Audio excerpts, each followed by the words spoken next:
Hello and welcome. Today we're going to unpack a really powerful idea for personal safety, one that doesn't involve raising your voice or picking a fight.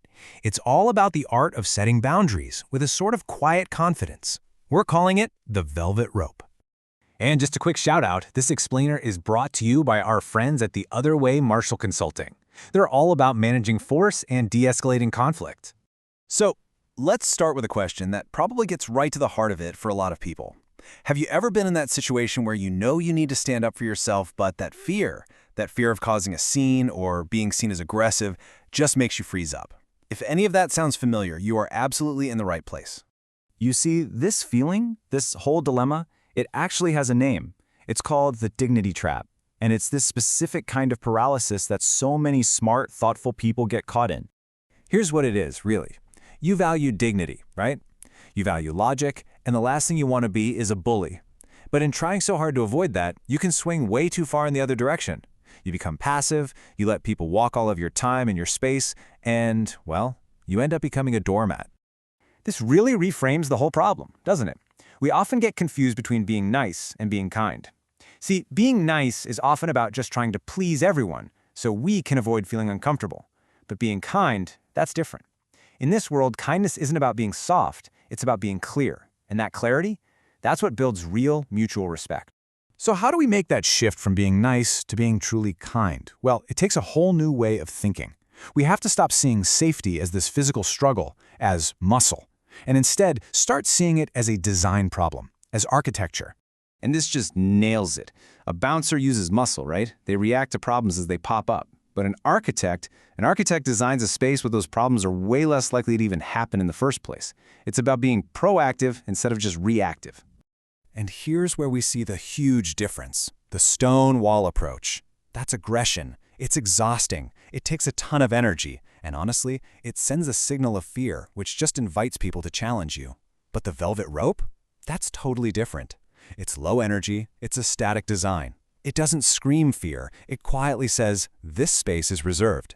People don't feel that need to push back against it. They just see it, they observe it, and most of the time they respect it. It's something you can maintain forever. You know, there's actually some simple physics behind this. Think about it. When you push, when you yell, back off, you're applying force.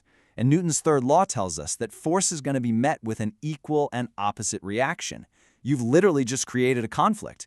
But the velvet rope? It doesn't push, it just is. And it takes away the friction that's needed for a fire to start. Okay, so this all sounds great in theory, but how do we actually build this velvet rope in our real lives? Well, it boils down to a super clear, actionable, three-step protocol. Okay, step one is the internal audit. You have to know what your non-negotiables are before anyone tests them. Step two is the soft wedge. This is a technique for dealing with the behavior without attacking the person. And step three, and this is probably the hardest one for most of us, no recoil. Once that boundary is set, you hold it. No backing down. Let's look at the soft wedge in action, because this is key. Saying you are being rude, that's an attack. That's a stonewall. It makes the other person get defensive about their character. But saying, I cannot continue this conversation while voices are raised, see the difference? That's not an attack. It's a statement of fact. It's a condition for your participation. You're just defining the rules of entry to your space. And that leads us right into step three, no recoil. After you've stated your boundary, that urge to soften it, to apologize, to explain, it's going to be huge. You have to fight it, because apologizing for your boundary tells the other person that it's up for negotiation. But standing firm, in silence, that communicates that it's not. That silence, that's the lock on the gate. You know, let's just pause here for a second.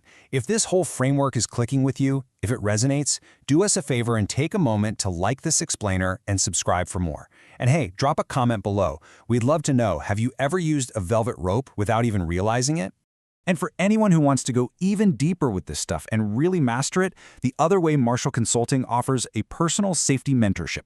It's this amazing program, 10 weeks of virtual classes plus 2 full days of hands-on practice, all designed to help you engineer your own safety. The link for that is right down in the description. All right, let's talk about the end game. What is the real win we're aiming for with this whole velvet rope strategy? It's not about winning an argument or dominating someone. It's actually something much, much bigger than that. The true goal is something called strategic insulation. Just think about that phrase. It's about creating a personal environment where all the chaos and negativity of the world, It just blows past you. It doesn't change your internal temperature. You stay calm and in control, not of other people, but of yourself. And this really brings us to the final and maybe most important question you should be asking yourself. Right now in your own life, is your sense of safety something you have intentionally designed? Or is it just accidental? Something you're just hoping for? Something left to chance? Let's leave it on this final thought. Building safety for yourself, it's not about being rigid or being perfect. It's about building a foundation that gives you the freedom to just be human, to make mistakes, to change your mind, and to be yourself without living in fear. And with that, we're going to wrap it up. A really hearty thank you on behalf of The Other Way Martial Consulting for hanging out with us for this explainer. We really hope you found it valuable.